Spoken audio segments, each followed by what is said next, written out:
Hey, how you doing? It's Mr. Warren Hayes here, and it is time once again for an AEW Dynamite review here on the Mr. Warren Hayes Show channel, podcast, whatever you want to call it.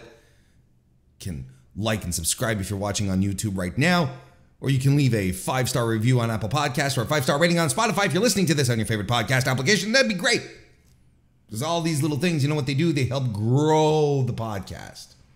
And podcasts, I'll tell you what, they like one thing, they like growth.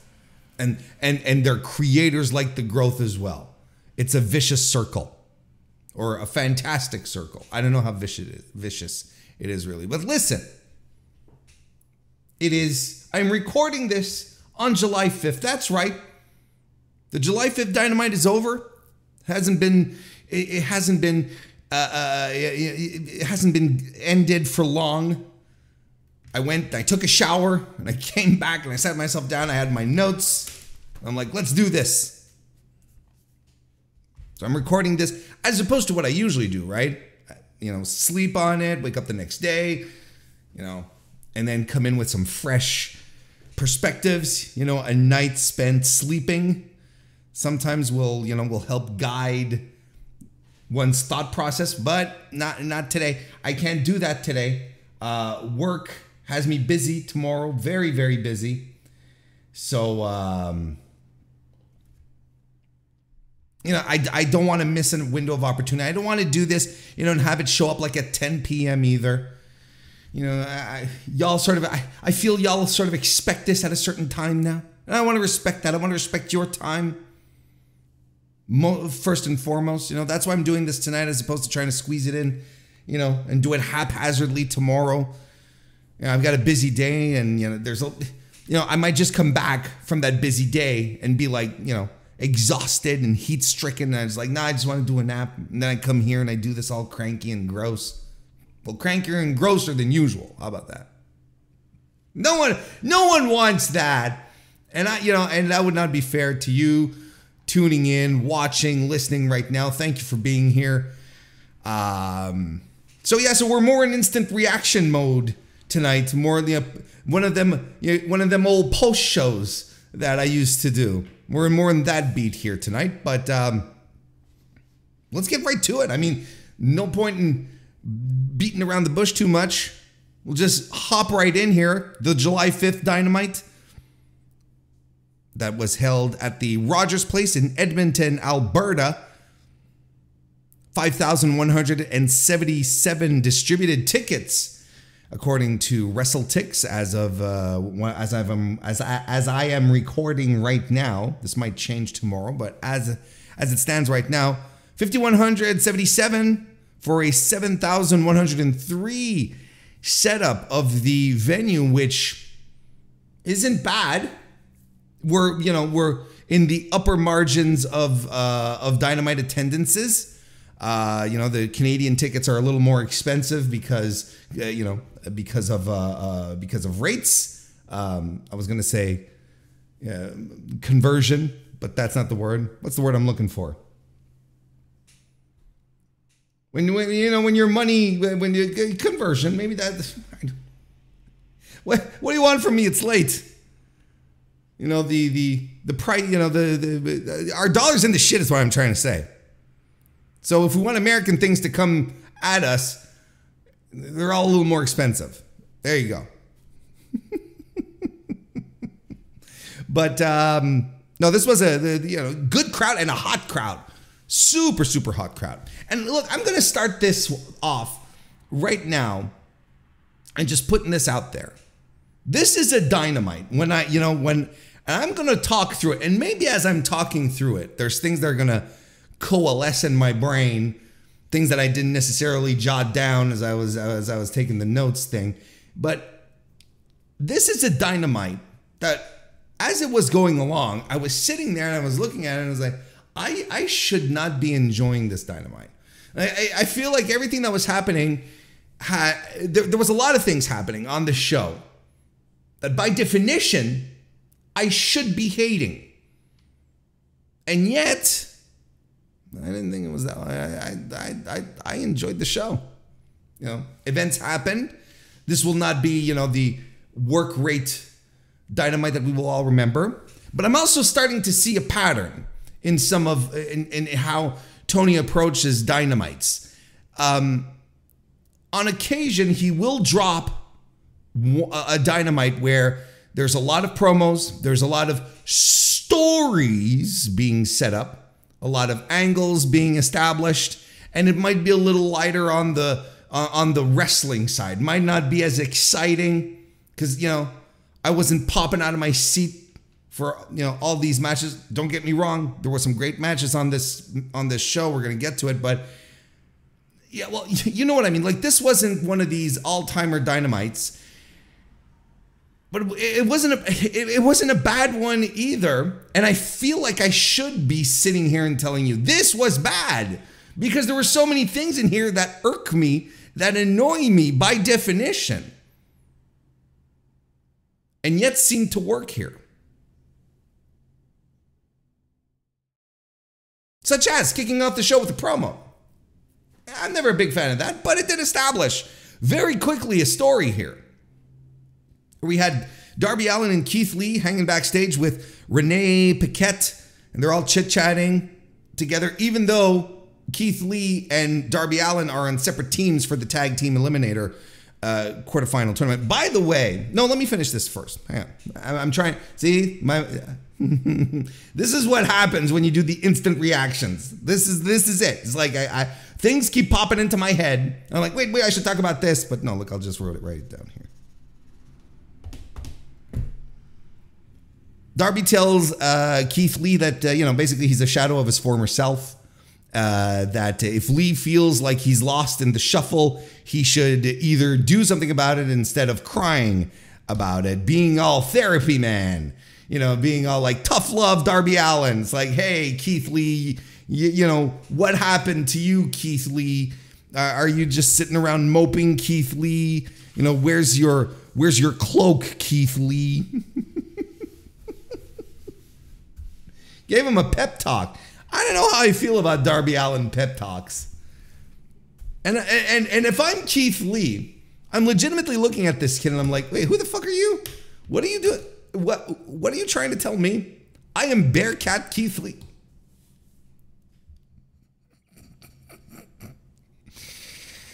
But this served, of course, to accentuate the story because, Darby underscored the fact, well, Swerve is here and I don't trust Swerve. So that underscored that part, that Keith Lee and Swerve still have unresolved issues. The wound is still fresh, but it also helped to establish that, I'm still going to beat you tonight. We're still going to be at odds and enemies here tonight. So, even though you had one baby face, you had one heel in a swarm of baby faces here, this baby face is still all business. And he's like, because he wants to show some tough love to Keith Lee. Locker room leader Darby Allin taking over, showing the kids how it's done.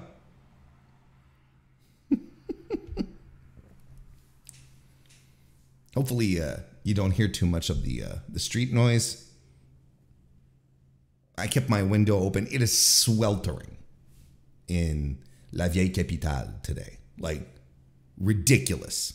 So, I don't think, there's only a few cars. I don't think you'll really hear them. If you do, I apologize, but, I don't want to dehydrate as I'm doing this. Anyway, so we get to this quarterfinal match for the Blind Eliminator Tag Team Tournament. I gotta say, I'm gonna put this out here. I think I'm not a fan of Tony Khan booking a couple of tournaments at once here, especially when it comes to the Owen, where the second year in a row that the Owen feels a little slapdash, maybe a little less on the men's side, but I feel like on the women's side it's just like, these are the women we want to push go kind of thing. Whereas the men, it doesn't feel as much. I feel like there could be some significance to the Owen tournament because it is significant for wrestling fans. Because Owen Hart is significant for wrestling fans. And, recently Tony Khan, I can't remember in which media outlet he was speaking, if it was a scrum, if it was Busted Open. Does he still do those? I don't know. He was in an interview and he had said that he'd love to do like a G1 style tournament in North America, which I'm all for, because I think round robin tournaments rule, and it's a great way to get some true to form pro wrestling stories, and it's not something that a lot of North American fans are exposed to. I think it would come across as very, very fresh. I'd like it, but and he's like, I love the G1 and I love how prestigious it feels, and we could just.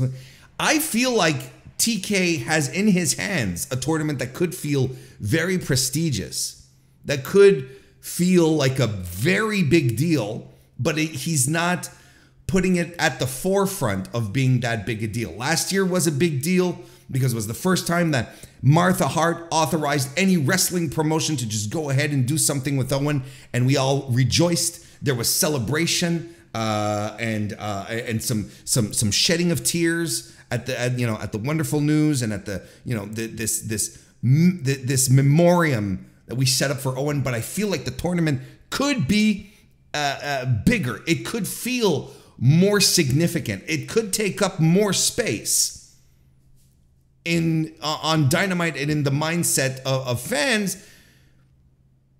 And I understand it's a little hard with a lot of the stories that they're telling, and I feel that it's maybe relegated a little more to Collision as well, which is, again, all right, that's fine. If it's going to be a Collision-led tournament, so be it. I don't have an issue with that per se, once again. But if you get to this situation here, if we get to this situation right here, we've got 2 tournaments running at once. Now, that's a great way to not give any value and importance to either or. It's stuff happening at this point. It's just stuff happening. And I'm having trouble getting into it.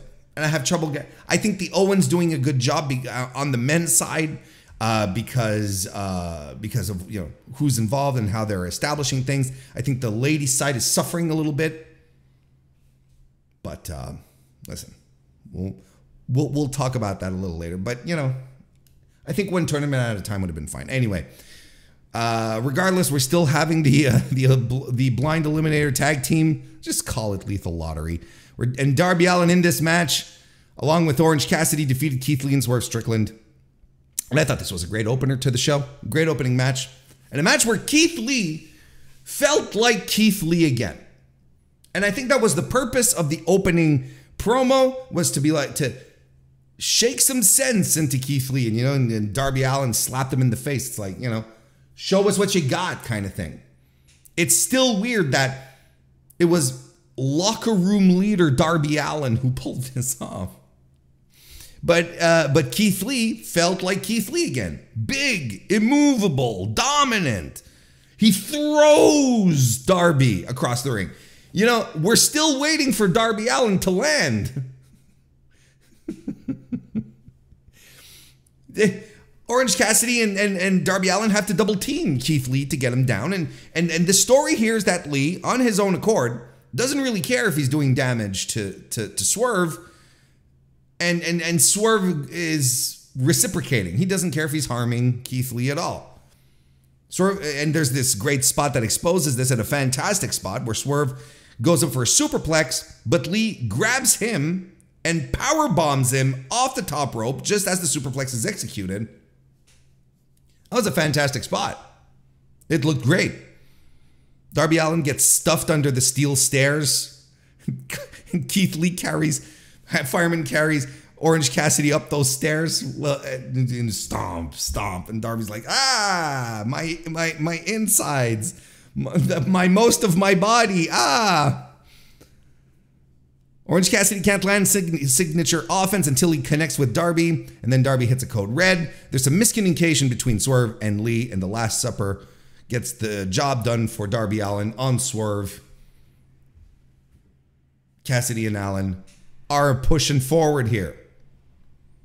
A very good match. I thought it was dynamic, There was some great elements here, some fantastic spots. Crowd was super into it. Good, hot first opener, as we like them on AEW Wednesday Night Dynamite. Then we get a video package of Darby Allin putting over Nick Wayne, where Darby's talking about the passing of his trainer, Buddy Wayne, who also happens to be the father of Nick, and how he promised he would always look after Nick, even though Nick is a tough guy. He's a tough kid, but I'm going to look after him, make sure that the business gives him everything that he deserves. And I think this is a good thing. Like we didn't see, look, I'm trying to say too many things at once. See, instant reaction Warren strikes again. I saw a lot of commentary because now, yeah, look, I can't even talk about Twitter anymore. I'm off of Twitter, but I'm on the Blue Sky. I've been on the Blue Sky for a while, and you know, with all the shenanigans happening on Twitter this weekend, a lot more people joined Blue Sky. And then today, we got the Threads thing from Meta, right? From old Mark Zuckerberg. So I popped in on that, if only to secure my username. But then, you know, you start posting, you see, you know, you get a feel for the place and whatnot. And I see a lot of people getting mad where it's like, why aren't they letting Nick Wayne talk? Why is it a promo? Why is the promo about Darby? It's not a promo about Darby. Here's what they're doing. First of all, hopefully everyone who's complaining are not the same people who complain that AEW never does promo packages, just introduces dudes without ever explaining who they are. Because clearly, Tony Khan, eternally online, Anthony Khan, takes these comments to heart. He gets influenced by all you weirdos out there saying, you can't just keep throwing people on TV and expecting me to care. So he's like, okay, bet. When it comes to Nick Wayne here, I'm going to go down your path so that you ding-dongs can shut the hell up and you can't tell me we don't know who this kid is. So clearly they're going to go down this path for that. And if they're going to do it, might as well have a guy that the audience knows and likes, putting this new guy over, telling us who he is and why we should be excited for him. Darby Allin. Darby Allin just sitting there saying, look, Nick Wayne, he's the real deal. And they're probably going to do a couple of these packages here. Now, the problem that I have with video packages, and this is systematic, and I'm on the record with this, is that they have a tendency to backfire. Because you put in so many video packages, hyping up something that if that person doesn't deliver, you put so much pressure. If that person doesn't deliver on their first night out, people, what is the first instinct? What is the first thing people are going to say? Well, what was all of that about? It was a whole lot of nothing, all of these. And we've seen this countless times in the history of pro wrestling. And we can go as far back as Glacier. Okay? Like, so there's a hell of a lot of pressure. You can put on as many promo packages as you want to make someone feel important. If that person on their first night comes out and flops or doesn't come off as impressive, the first reaction people are going to have is, what was the big deal? Which is systematically worse than, you can't keep throwing people we don't know. Because that, you can absolutely blame whoever's saying that as just being, well, you could just Google the motherfucker's name and you'll figure it out. You can do this for yourself. You are a capable human being in the age of information. The knowledge of the world has never been as accessible at every human's fingertips as it is right now in the year of our Lord 2023. So you can figure this out. So if anything, you can blame these people to say, you know, I don't know who that person is. Well, it's like, that's on you. But if we do the promo packages and we do Nick Wayne coming out and his first night out isn't great, people are going to go, well, that wasn't very much worth it. And they'll have a right to. You won't even be able to argue with them. And it won't even be Nick Wayne's fault necessarily. I mean, he should go out and blow the house down the first time he comes out. He should. He has to. It's a lot of pressure. And I really don't think it is the best way to go about introducing new wrestlers. Tony Schiavone is backstage. He's in the car park area waiting for Jack Perry's car to show up, which it does, coincidentally. Jack Perry comes out, he peeks around. Says last week was ridiculous and he's going to march all the way up to Tony Khan's office and demand an FTW title shot. And just as he gets there, well, out of frame jumps, out of frame lands Hook, just like whoop, and he goes right after him, beats him up a little, but Perry hits the bricks in his car again. I already thought this week Jack Perry had a little more swagger. I'm still not convinced with what happened last week, and it's not because he suddenly had one 30-second segment that I'm gonna flip. But I thought this was umpteen times better than what happened last week. Then we get a bro session between MJF and Adam Cole. You want to talk about things that I should not have enjoyed on this show? They do a whole promo where the guy, not a promo, a whole skit, a vignette of the guys at a gym training with each other. And they're really leaning into the odd couple stuff here, where MJF is trying real hard to be Adam Cole's friend, but Cole doesn't trust him. And in this package, we even get an appearance by Puff, indie superstar, Buffalo Boy Puff. They make fun of his weight. The one thing that these two guys, that Adam Cole and MJF, can all agree upon is that they don't like Tony Schiavone. That is a bit I can get behind. I think it's funny. Not that I don't like, I like Tony Schiavone. Don't get me wrong. I think the bit is funny. But Adam Cole can press more than MJF too, by the way. Which I thought that's right. Look, this whole thing worked. It worked because these two guys have chemistry. They have chemistry with each other. They have charisma, and they know how to perform. This isn't this. Let's be real with each other. If they had tried to reproduce, to do this exact same thing in NXT with Braun Breaker and Von Wagner, you know how there would have been, lengths of time, awkward pauses, talking in ways that people don't really speak, looking at each other like, all position, very little editing. This was put together and edited like a TV show. Like this had rhythm, it connected. There were numerous camera shots. This was fun. It was fun because all the elements were there to make it good.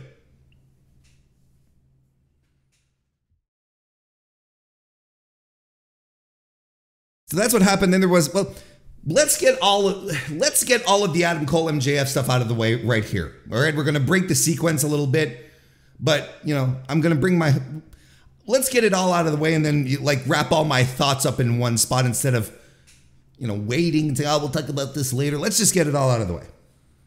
Renee Paquette, a little later on, she's backstage getting an update on the medical condition of Roddy Strong, who got stretchered out by Samoa Joe on a Collision on Saturday.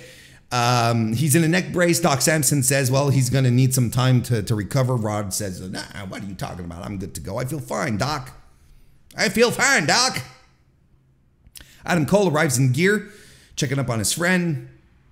Strong doesn't seem to trust MJF, oddly enough, and seems worried about his budding friendship with Adam Cole. As Cole gets a text from MJF. But, he says, no, don't worry, Rod, everything's fine. I know what's going on here. Don't you worry about it. Everything's cool. So then let's go to the match. The Blind Eliminator Tag Team Tournament quarterfinals. Adam Cole and MJF defeat Matt Menard and The Butcher. Now that, friends, is a lethal lottery combination. That is a blind tournament. That is a blind eliminator tag team, if I ever heard one.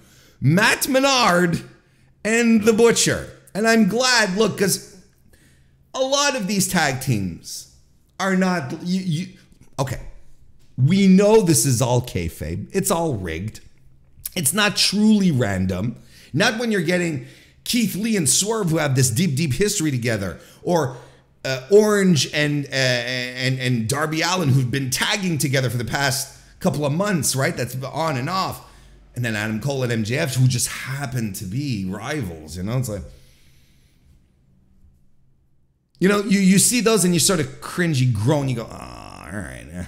Yes, okay, we see what you're doing. All right, fine.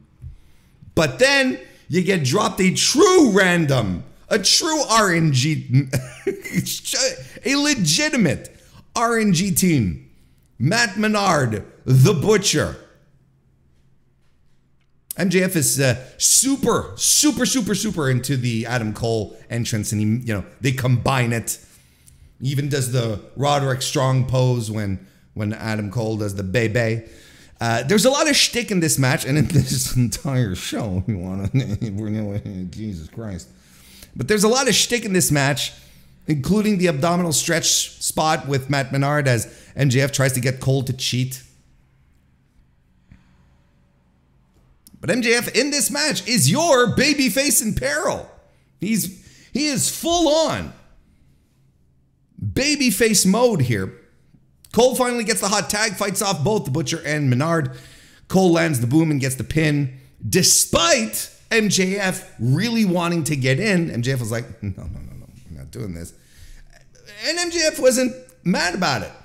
You know, they could have done immediately the instant, oh, you didn't tag me in, you know, and then immediately lead us down that part. But no, MJF completely shrugged it off. They hugged. When I say they, MJF hugged Cole, lifted him off the ground, in fact. And MJF cuts a babyface promo. He calls his supporters the devil worshippers. Do we have any devil worshippers tonight? Yay! I'm like, okay. All right. Calm down, brother. He asks for another bro session this weekend with Cole. Cole agrees. But then he's like, when I'm not done, happy birthday. You know, he said, I'll even put the title down. Happy birthday. And then streamers pop out of nowhere. And then MJF ushers in production assistants with a cake and party hats. And then MJF sings happy birthday to Adam Cole. And which is actually pretty funny. Cole interrupts. And he's not mad or anything, but in fact, he tells MJF, hey, you've done more than enough. Thank you. You've done more than enough. But MJF says, hang on, one more thing, make a wish. So they light up a candle. And MJF looks at the camera. He's like, I'm going to dunk his head in. And he sneaks up behind Adam Cole. But Adam Cole sees it coming, reverses, and dunks MJF's face in the cake again. And again, another trope where you'd be like, oh, here we go. MJF is going to get mad. But no, they sit down, they have a chuckle about it. They're bonding. Or so it seems. Cole says thank you and calls him a friend. That ends the segment. That's something. So, okay. Like I said, this should not work for me. I should be sitting here with gritted teeth and annoyed because this is the kind of sports entertaining stuff that really gets on my nerves. But this worked. It just worked. And it was entertaining and I thought it was good. And it keeps adding to this story that they're truly our best friends, that they really do get along, or at least that MJF is winning Adam Cole over. And I think that I see right now a couple of paths that this can take. This partnership is not made to last. I think we all agree with each other on this specifically. This is not going to last. At some point, MJF is going to turn on Adam Cole, right? That would seem to be the probable outcome, where MJF being like, no, you know what? All along, I was pretending to be your friend because you think you were so smart that you thought that you could play me like a fiddle. But I am the true master manipulator. I'm truly the devil. I think that's the most obvious route. And obvious does not mean bad because right now this is, I find that as far as can they get along setup, this is pretty entertaining. But then you have the wrinkle of Roderick Strong here, who might be acting like, who might act like Adam Cole's conscience, basically saying, beware, beware, might even end up in a match with MJF because, Roderick Strong might just confront MJF at some point and say, you're lying to my boy, Adam. You're just, I can see right through you. And so we have to settle this in the ring kind of thing. And that might be an impetus for the breakup. Or if you want to get really weird, Roderick Strong could end up becoming an ally to MJF because, Rod was probably felt a little jealous here, maybe a little abandoned. It's like, hey, you're going to these bro sessions with this guy you hate. Meanwhile, I'm getting injured. I'm getting hurt. You don't have my back. You don't check, you come in, you check on me before a match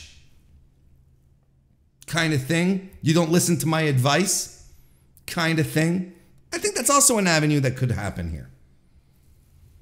I think there's a couple of ways this story could unfurl, and it's very interesting when you think about it. And the thing that's making this work, the thing that is truly making this sports entertainment stuff work, is the talent of these two guys together who are both, comfortable in front of a camera, comfortable delivering lines, pros, charismatic, charming.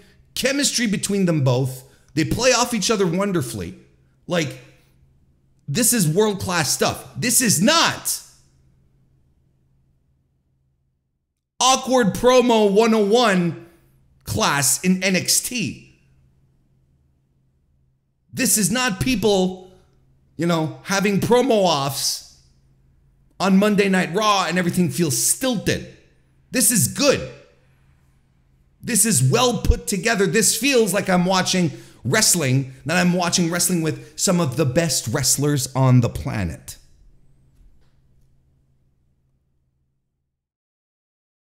Anyway, I liked it, and I'm curious, so let's see what happens.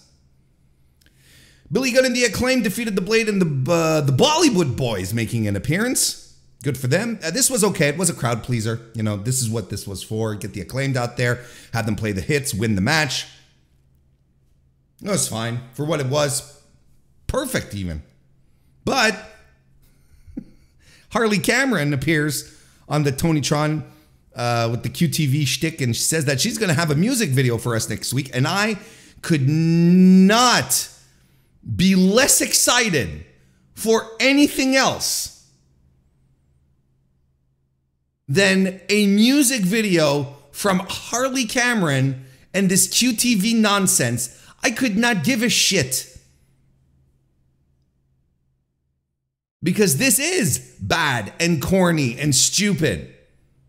And it's not good. And it's not fun. It's forced. And this is pure sports entertainment. John Moxley's backstage. Well, he's on a pre-tape, I should say. Cutting a promo on Eddie Kingston, asking... He asks, why is Eddie always mad? And why does he always stay focused on the past? Because he'd love Eddie to embrace the future and become the wrestler that he wants him to be. And ends the promo saying, pick up the phone, Eddie. And later on in the evening, they said, when they were announcing, promoting Blood and Guts in just a couple of weeks, they made it very clear that Eddie Kingston would not be in the Blood and Guts match because he is in the G1. So there's going to be a surprise member on the Elite side. And because Bryan Danielson has a broken arm, he is not going to be on the BCC side. So intrigue. Now's the time to start talking about, hey, what about Kota Ibushi? Now that Forbidden Door is done and New Japan's not involved, now we can start, Renee Paquette and RJ City are standing with Matt Hardy backstage. waiting for a blind tag team partner draw from the Lethal Lottery because he has a match this Friday on Rampage, and it's with Jeff, my brother? No, Jeff Jarrett. Oh, okay. Wheeler Yuta cuts a pre-tape for his match later on in the evening, and then Chris Jericho hits the ring. He says he's had a lot of losses over the last few months, and things need to change. He needs to reevaluate where he's at. He says, what better place to do it than in the province where he got his big start? Just drive down the road here in Calgary, working with Stu Hart, who gets booed. And Jericho himself is like, are you guys booing Stu Hart? You know, and I myself, I'm like, that's a little strange. Why would, you're booing Stu Hart? Really? Okay. He mentions the city of Balzac, Alberta. Now that, and you know, Taz made a little snide comment, and when he said it, I said, "Oh, all my American friends are gonna." Yes, there is a city called Balzac, Alberta. It's a bit of a joke in the world of Canada. Most of us have heard about it, even though it is a tiny town. There's like what? There's like 40,000 people who live there. Like it's not, we're not talking, it's not a metropolis. You know, what is it? It's like a, what's the word? Not a village, bigger than a village, but smaller than a town. Like a county or a hamlet. the hamlet of Balzac. And it's Balzac or Z, Balzac, as in Honoré de Balzac, renowned French author. But yes, of course he mentioned tiny wee little Balzac because you know pro wrestlers driving up and down Alberta are like, we're driving past Balzac. You know. That's why he mentioned it. But yeah, look, back to what we're talking about here. This came across as a babyface promo, right? What Chris Jericho was doing. Then Don Callis arrives. And Don Callis is just getting booed out of the building. Again, vociferously, loudly, spontaneously, constantly, with gusto, with sustained gusto. You can't come and talk to me about Dominic Mysterio when this is what I hear from Don Callis, and you can tell it you can feel it in his voice where he has to talk louder. And Jericho even referenced it. Like, I can barely hear you over all these boos. But, you know, he comes in to remind him that he made the call to Chris Jericho 6 years ago to fight Kenny in the Dome for Wrestle Kingdom 12. Without Don, Jericho might not be here. Jericho says, well, he helped Callis back into the business. So, you know, without him, he probably wouldn't be here. Like, all right, fair. And then Callis then talks about creating a new Don Callis family and extends an invitation for Chris Jericho to join his new group. Jericho tells him he doesn't join factions, he creates them, but then eventually tells him maybe, then does like one of these puss faces and walks away kind of thing. And then shortly thereafter, shortly, you know, we'll just skip a little segment here. We'll get back to it. But when we get back from commercial after this, Renee Paquette is interviewing Chris Jericho, Dan Garcia, and Sammy Guevara. And Garcia, you know, basically asks Jericho, well, what the hell does this maybe mean? And Jericho says, you know, at some point, the two, because, you know, Garcia's like, we're a family. And Jericho says at some point, you know, you guys are going to have to branch out for yourselves and do great things because I can't always be around watching over you. And that's when Renee Paquette announces that Garcia and Guevara have been teamed up in the Blind Eliminator. And Jericho says, well, there you go, boys. And he says, show me who can be the leader here.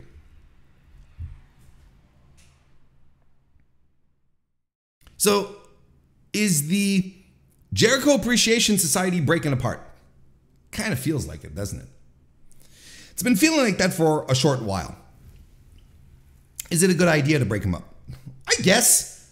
I mean, this is Jericho's thing, right? It did it with the Inner Circle. It ran its course, and now he's doing it with the Jericho Appreciation Society, and it's letting he's letting it run its course, and I think that's fine. At some point, you just have to dissolve things when you're out of ideas. You want to move on. You want to try something else. This idea of reinvention, and yes, look, and I know a lot of people are immediately going to react to, oh, it's fucking Chris Jericho. Of course he's going to do this. He's going to leave everyone behind, just like he's always, just like he did with the fucking Inner Circle. Just dumped all those people, and now he always survives, and he always seems to go up on the card. Blah blah blah. First of all, Jericho addressed it. And I'm glad he addressed it this week because I spoke about it. I can't remember if it was last week on the Dynamite show or on the Collision show. I don't remember which one. But he said, I've had a lot of losses over the last few months, and he's goddamn right. And what was I telling you guys and gals and non-binary pals? I was telling you Chris Jericho needs to get some heat back. If we want Chris Jericho to continue to be able to put people over and feel like a big deal in the company, he has to start winning some feuds. He has to start winning some big matches again, because all he's been doing is putting people over. And you don't believe me? Go back. The stats are there. The proof is there to back up exactly what I'm saying. He has been incessantly losing to people right and left. So if he's here saying, well, you know what? I need to go on a rampage again. Let's go. Let's go. He spent the better part of 2 years building new people. Let's go right ahead and do it. I'm fine with this. That's the first thing. Second thing about the Inner Circle and breaking up and whatnot.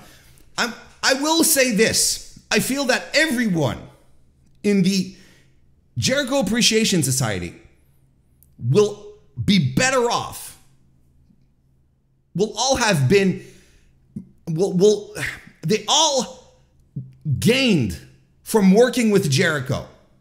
2.0, specifically Matt Menard, has become a fan favorite, a bit of a cult favorite. He's been even thrown onto commentary. People have grown attached to him because of his personality that he was allowed to shine through in the JAS.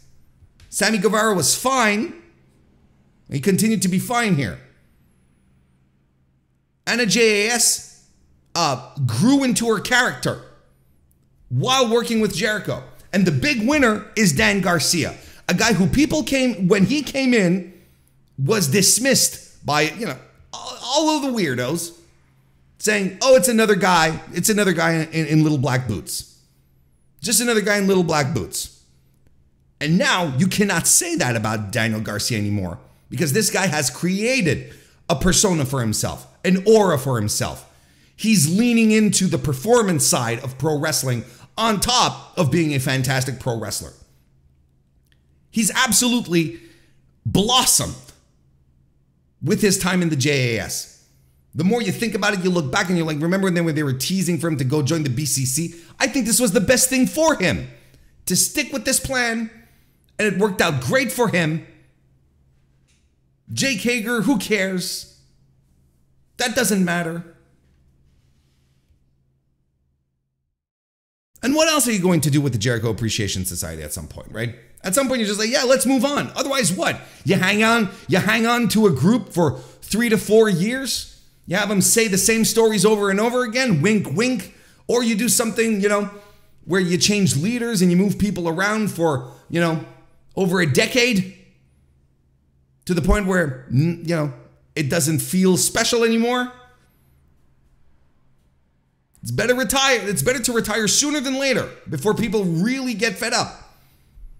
Now, we're speculating, because it does feel like this might be the end of the Jericho Appreciation Society. It might not. Jericho might just turn around and make it even stronger than ever, kind of thing. We don't know. But I don't have an issue here. And I don't have an issue with Jericho putting himself forward and saying, no, look, I got to get some wins here. I got to get some heat back after putting all of these people over. And I agree. I am completely 100% behind this type of statement.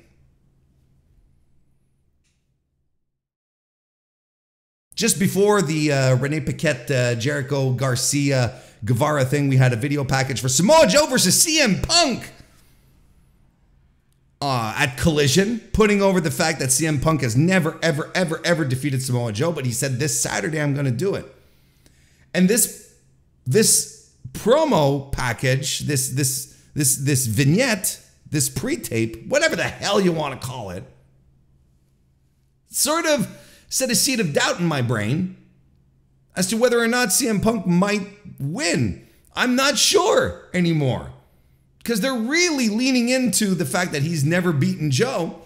And, you know, the conventional wisdom would have you say, oh, well, you know, of course, because, you know, he's finally going to win this time because they've been leaning into it so much because he's the big star now. But there's something very compelling about Samoa Joe being the hill that CM Punk has never been able to climb. And it would shut up a lot of detractors. Anyway, we'll talk about this on the Collision review this Sunday. Owen Hart Foundation's women's tournament quarterfinal, Ruby Soho defeated Dr. Britt Baker. I'm going to be very short and curt about this. This was not good. It stunk.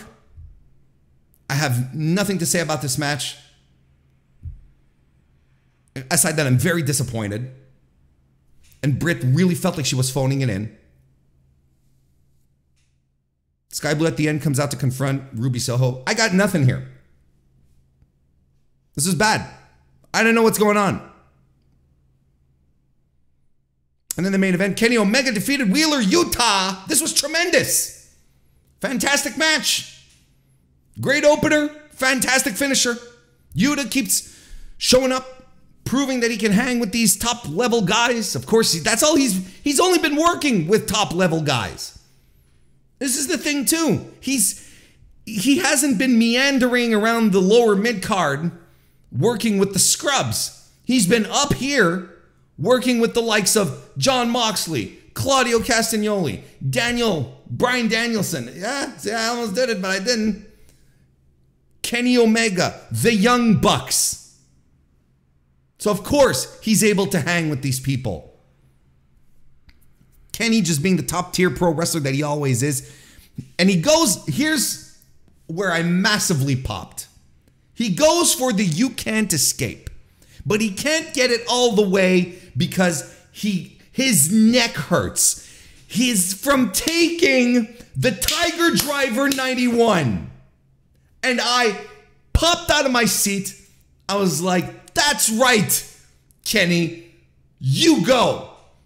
Be the best fucking pro wrestler you can be.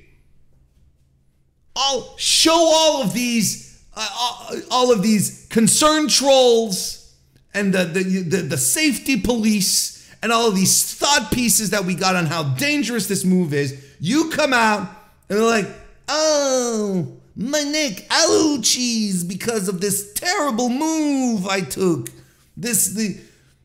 Bravo.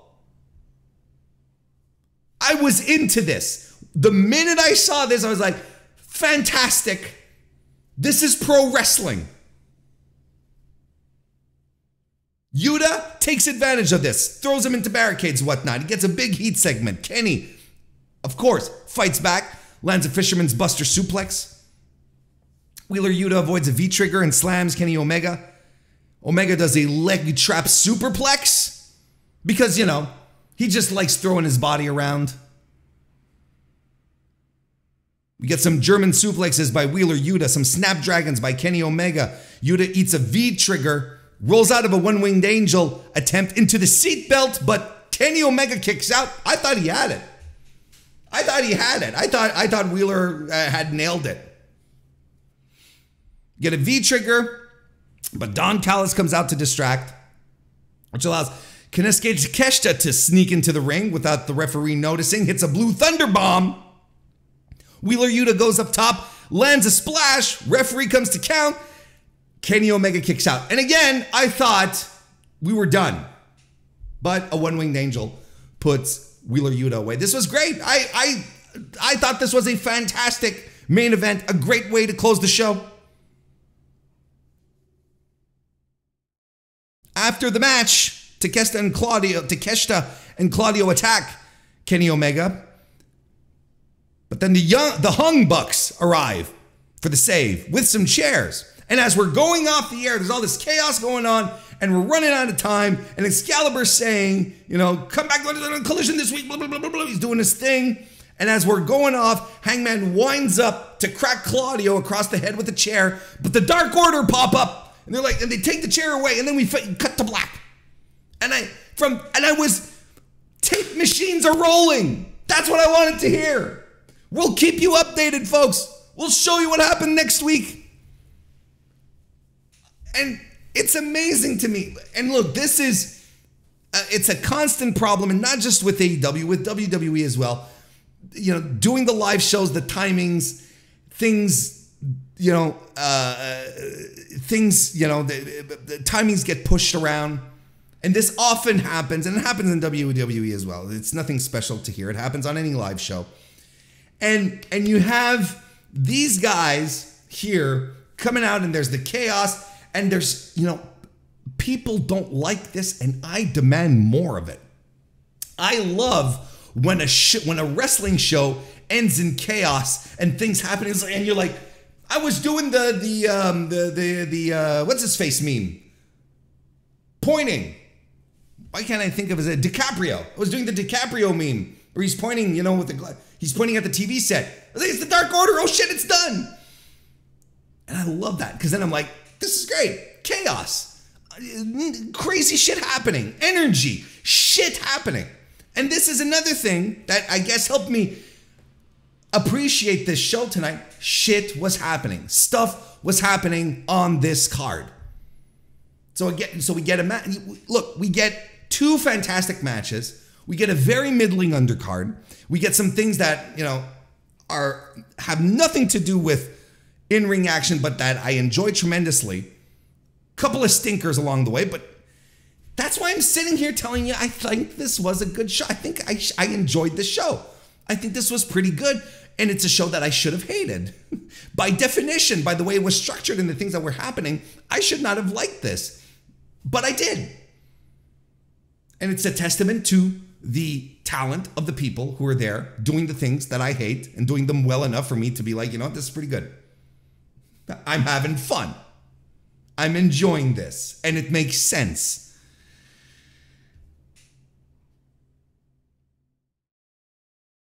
So we'll see what happens next week. Maybe the tape machines were rolling.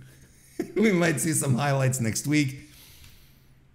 But, maybe to close this off, as a final thought,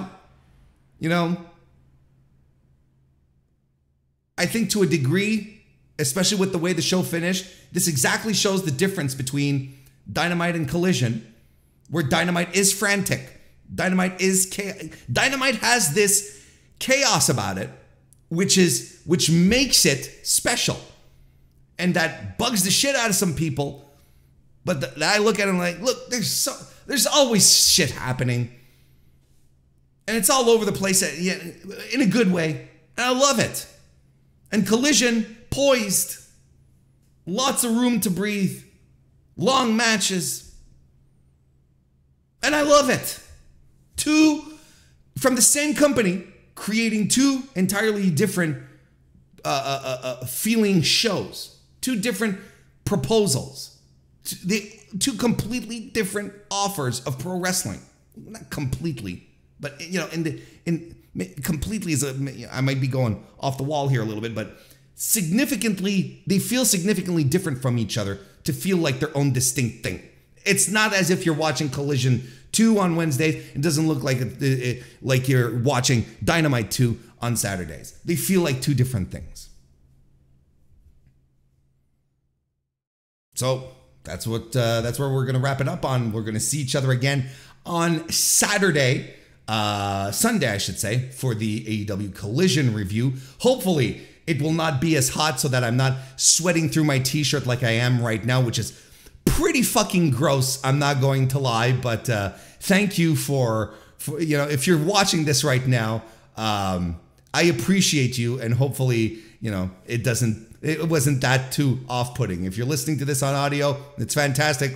leave a like, leave a 5-star review and a 5-star rating, and we'll just pretend that this sweat never happened. So have a great rest of your week, everyone, and I will see you next time.